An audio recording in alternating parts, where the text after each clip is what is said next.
Time کے لیے آتا ہے، یعنی زمانہ بتانے کے لیے آتا ہے۔ متا تذہب اذہب، مطلب جس وقت تو جائے گا میں بھی اسی وقت جاؤں گا، مطلب اگر آج تو جائے گا تو میں بھی آج جاؤں گا، اگر تو کل جائے گا تو میں بھی کل جاؤں گا، یہ کہنے کا مقصد ہے، یعنی یہ ٹائم کو بتانے کے لیے آتا ہے۔ اس کے بعد ہے مہما، مہما بھی بالکل اسی طریقے سے وقت کو بتانے کے لیے آتا ہے۔ مہما تذہب اذہب، یعنی اگر تو جب تو جائے گا میں بھی اسی وقت جاؤں گا، یعنی یہ بھی جگہ کے لیے ہے، کام ایک ہی کرتے ہیں لیکن جزم دے رہے ہیں۔ اب اینما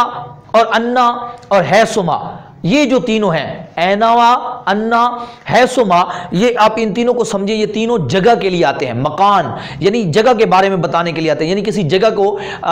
کا ڈیسائیڈ فیصلہ کرنے کے لیے آتے ہیں، بات کرنے کے لیے آتے ہیں، اس پہ شرط لگانے کے لیے آتے ہیں۔ مثلا آپ کہنا چاہتے ہیں اینما تمشی امشی، جدھر تو جائے گا ادھر میں بھی جاؤں گا، یعنی جدھر تو چل کے جائے گا میں بھی ادھر چلوں گا۔ اب یہاں پر بھی دیکھیں تو وہی بات آ گئی ہے کہ تمشی اصل میں کیا تھا، تمشی،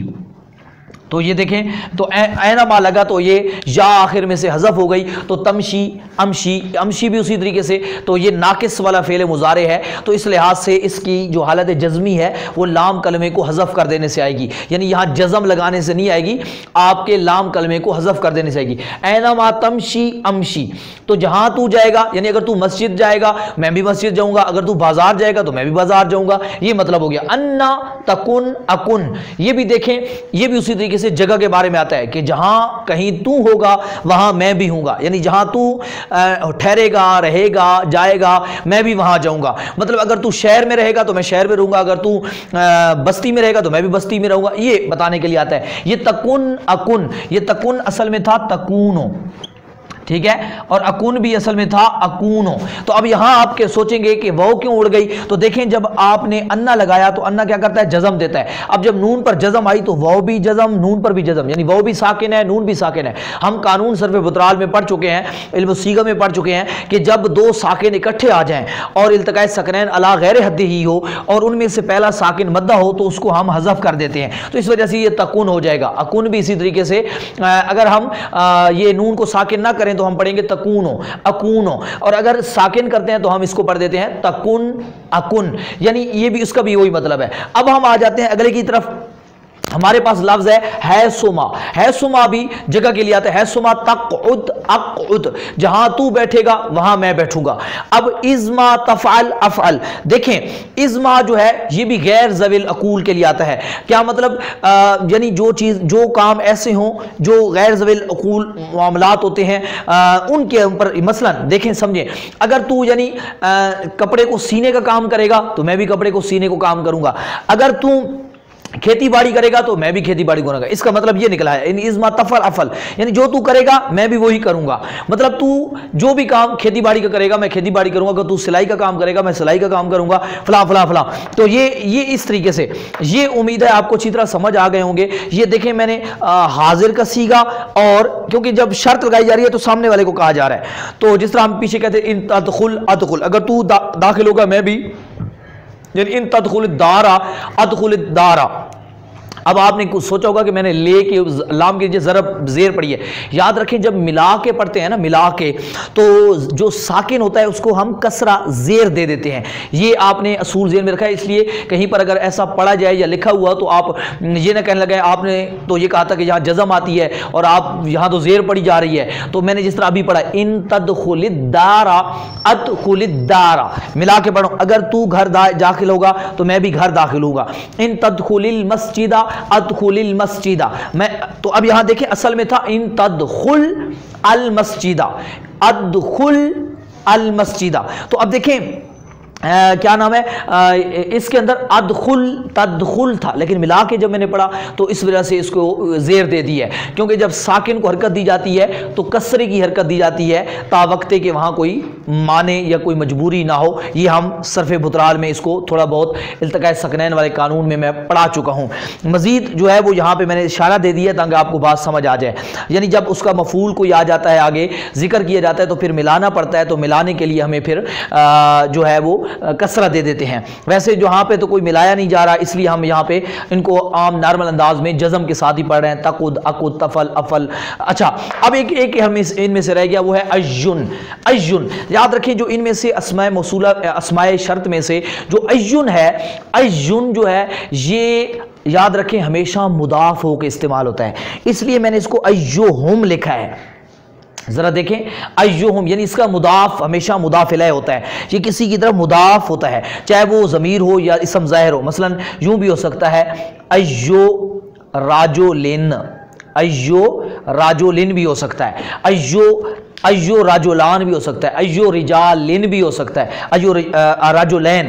راجولین بھی ہو سکتا ہے، ایو رجالن بھی ہو سکتا ہے، اور یہ معرفہ بھی ہو سکتا ہے. لیکن جب معرفہ ہوگا تو پھر یاد رکھیں وحد نہیں آئے گا، یعنی ایو الرجل نہیں ہوگا، ایو الرجلان یا ایو الرجال ہوگا. یہ تھوڑا سا میں نے آپ کو کنسپٹ کلیئر کر دوں کہ یعنی جب اسم ظاہر ہو، ضمیر نہ ہو اور وہ نکرہ ہو تو پھر اس وقت آپ سارے لا سکتے ہیں، وحد تثنیہ جمع اس کا مضاف الیہ، اور اگر معرفہ ہو تو پھر وحد نہیں لانا، تثنیہ اور جمع لاتے ہیں. اب یہاں ضمیر بھی آ سکتی ہے، ایہم یعنی ان میں سے جو کوئی، یضربنی مجھے مارے گا، اضربہ میں بھی اسے ماروں گا، یعنی ان میں سے جو کوئی بھی، یہ ان کی بات ہو رہی ہے، یہ جس کی ہم بات کر رہے ہیں یہ بھی ان میں شامل ہے، تو ان میں سے جو بھی مجھے مارے گا میں بھی اس کو ماروں گا. تو یہ تھوڑی سی ایک بات تھی، اس کے اندر تھوڑا سا باقیوں سے مختلف تھا، تو یہ آپ نے ذہن کے اندر رکھ لینا ہے. امید ہے آپ کو یہ سارے سمجھ آ گئے ہوں گے، ان کا استعمال سمجھ آ گیا ہوگا. آپ اس کی اچھا ایک اور چیز بھی اپنے ذہن کے اندر آخر میں جاتے جاتے سمجھا دوں. یہ بات بتا تو میں چکا ہوں آپ کو، لیکن میں یہاں صرف اشارہ دینا چاہتا ہوں، یعنی بتا کیسے چکا ہوں کہ جب میں نے ان حرف شرط پڑھایا تھا تو وہاں یہ بات بتائی تھی. ہاں اگر شرط اور جزا، جو شرط ہے وہ تو فعل مضارع ہو، لیکن جزا جو ہے وہ فعل مضارع نہ ہو بلکہ جملہ اسمیہ ہو، جملہ اسمیہ ہو، تو پھر اس صورت میں یاد رکھیں جملہ اسمیہ کو جزم نہیں دے گا. جزم جو ہے وہ فعل، جب دونوں شرط و جزا جب دونوں فعل مضارع ہوں تو جزم دیتا ہے، یہ دیتے ہیں. اگر بعض کا یہ ہو سکتا ہے کہ یہ ان کی شرط تو فعل مضارع ہو لیکن جزا جو ہے وہ جملہ اسمیہ ہو، تو اس صورت میں صرف شرط پر جزم آئے گی، جزا پر جزا ویسے ہی جملہ اسمیہ کی طرح ہوگی. اس کی ایک مثال دے دیتا ہوں تاکہ آپ کے ذہن میں بات بیٹھ جائے. وَمَن يَقْتُلْ مُؤْمِنًا مُتَعَمِّدًا فَجَزَاؤُهُ جَهَنَّمُ. اب دیکھیں من یقتل، تو یہ من اس میں شرط ہے، جو کوئی قتل کرے کسی مومن کو جان بوجھ کر تو اس کا ٹھکانہ، اس کی جزا جو ہے، اس کی سزا جو ہے وہ جہنم ہے. اللہ تعالیٰ شاہ فرماتا ہے. اب یہ جزا یعنی جزاؤ جہنم، شرط کی جزا کیا آ رہی ہے کہ کام کیا ہے، جو جان بوجھ کر کسی مومن کو قتل کرے اس کی اب شرط، یہ شرط تھی، اس کی جزا کیا ہے، فجزاؤ جہنم. اللہ فرماتا ہے اس کی سزا جہنم ہے. تو یہاں لفظ بھی جزا آ گیا ہے اور جملے کے حساب سے بھی جزا ہے، تو تھوڑا سا اس سے آپ کنفیوز نہیں ہو جانا، بات کو سمجھ لینا ہے کہ یعنی شرط اور جزا ایک تو وہ بات ہو رہی ہے، اور ایک جزا کا یہاں پہ لفظ آ رہا ہے جو سزا کے معنی میں ہے، یعنی اس کا بدلہ جو ہے وہ جہنم ہے. تو اب یہاں دیکھیں یقتل فعل مضارع ہے، یقتل، ٹھیک ہے، تو یہ من کی وجہ سے، من اس میں شرط کی وجہ سے یقتل پڑا گیا ہے. اور لیکن آگے جزا دیکھیں تو جزاؤہ جہنم، یہ مبتدا خبر ہیں، تو یہ جملہ اسمیہ خبریہ ہے. تو آپ کو یہ بھی بتایا تھا کہ جب شرط کی جزا جملہ اسمیہ ہو تو اس کے شروع میں فا بھی آتا ہے، یہ میں آپ کو پیچھے بتا چکا ہوں، اس لیے میں نے کہا یہاں تھوڑی سی اس کی وضاحت کر دوں. کوشش کیا کریں مکمل سبق سنا کریں، کسی جگہ سے سکپ نہ کیا کریں، ایک ایک پوائنٹ کو توجہ سے سنا کریں، وقت نہ ہو تو تھوڑا تھوڑا کر کے سن لیا کریں، اور ایک سبق کو کوشش کیا کریں 2 سے 3 بار ضرور سنا کریں. آپ کو یقین مانیے، میں جب آپ کو یہ بات کہتا ہوں ہر لیکچر کے اندر کہ 2 سے 3 بار سنا کریں، آپ کو اس کی سمجھ تب آئے گی جب آپ 2 سے 3 بار لیکچر کو سنیں گے، تو پھر آپ کو سمجھ آئے گی کہ یہ میں ہر بار کیوں کہتا ہوں کہ لیکچر کو 2 سے 3 بار ضرور سنا کریں. اس سے آپ کو جب میں اس کے بارے میں فوائد اگر بتاتا رہوں نا، آپ کو سمجھ نہیں آئے گی. جب آپ خود سنیں گے ایک لیکچر کو 2 سے 3 بار، تو پھر آپ کو میری بات کی سمجھ آئے گی کہ یہ میں کیوں کہتا ہوں کہ ہر لیکچر کو 2 سے 3 بار ضرور سنا کریں. اس کا فائدہ آپ کو جب سنیں گے تو آپ کو پتہ چلے گا کہ میں یہ کیوں کہتا ہوں. اس لیے اگر آپ کو سمجھ آ بھی جائے لیکچر تو آپ کوشش کیا کریں لیکچر کو 2 سے 3 بار ضرور سنا کریں, اور پیچھے سے روزانہ 1 لیکچر 2 لیکچر ضرور دہرایا کریں, چاہے آپ کو سمجھ ہو بھی صحیح یا اپنی چاہے آپ نے لکھ لیا ہو تو ان سے دہرا لیا کریں, یا یہاں ویڈیو کے ذریعے لیکچر کو دہرا کر لیا کریں. جیسے آپ کو بہتر لگے آپ نے دہرانے کی کوشش کرنی ہے. اور کوئی چیز سمجھ نہ آئے تو سوال کیا کریں, واٹس اپ نمبر یہاں شو رہا ہے, اس پہ بھی کر سکتے ہیں, یا یوٹیوب پہ بھی سوال کر سکتے ہیں, انشاءاللہ آپ کو جواب دینے کی کوشش کی جائے گی۔ اور جو نئے حضرات آتے ہیں ان سے میں یہی گزارش کروں گا، جب تک آپ پیچھے سبق ہمارے مکمل ترتیب سے نہیں سنیں گے آپ کو زیادہ فائدہ نہیں ہونے والا۔ آپ آئیں گے، آپ کہیں گے پتہ نہیں یہ کیا ہو رہا ہے، یہ کیا چیز ہے، شاید آپ کو سمجھ بھی نہ آئے، اس لیے آپ کہیں گے کہ یہ تو ہمیں سمجھ نہیں آتی، آپ بھاگ جائیں گے۔ اس لیے آپ جب ترتیب سے پڑھ کے آئیں گے، ترتیب سے سمجھیں گے چیزوں کو، تو پھر آپ کے لیے یہ ایک بالکل جس کا کہتے ہیں نا بائیں ہاتھ کا کھیل ہو جائے گا۔ اور کوشش کیا کریں ہر جب سبق سنا کریں تو جب سبق کے آخر میں یہاں جو یوٹیوب پہ سن رہے ہوتے ہیں یا ویسے سن رہے ہوتے ہیں وہ اپنے تاثرات ضرور دیا کریں۔ تاثرات دینے کا فائدہ یہ ہوتا ہے کہ مجھے اس بات کی سمجھ آ جاتی ہے کہ آپ لوگوں کو اس سے فائدہ ہو رہا ہے، آپ کو سمجھ آ رہی ہے، یا ہمیں کچھ مزید تبدیلی کرنی چاہیے، یا مزید ہم نے اس کے اوپر کیا کرنا چاہیے۔ اپنی آراء ضرور دیا کریں اور کوشش کیا کریں کہ اس ویڈیوز کو، ان اسباق کو، اس چینل کو دوسرے دوستوں تک بھی پہنچایا کریں تاکہ سب لوگ زیادہ سے زیادہ فائدہ حاصل کر سکیں۔ اکثر لوگ پڑھنا چاہتے ہیں لیکن ان کے پاس فیسز نہیں ہوتی، وہ بھاری فیسز ادا نہیں کر سکتے یا مدارس میں نہیں جا سکتے۔ تو اس طرح بالترتیب آپ کو یوٹیوب پر جس طرح ہم ترتیب سے پڑھا رہے ہیں اس طرح کے لیکچرز آپ کو ترتیب سے شاید کہیں اور نہ ملیں، اس لیے کچھ لوگ تلاش میں ہوتے ہیں۔ تو آپ ان لوگوں کو آگاہی دیں، آپ آگے پہنچائیں گے، دوسرے دوستوں کو شیئر کریں گے ویڈیوز، تو اس سے انشاءاللہ سب کو زیادہ سے زیادہ فائدہ ہوگا۔ اور جو لوگ پڑھنا چاہتے ہیں وہ آپ کے ذریعے سے یہاں پہ آ جائیں گے تو صدقہ جاریہ ہو جائے گا۔ الحمدللہ رب العالمین۔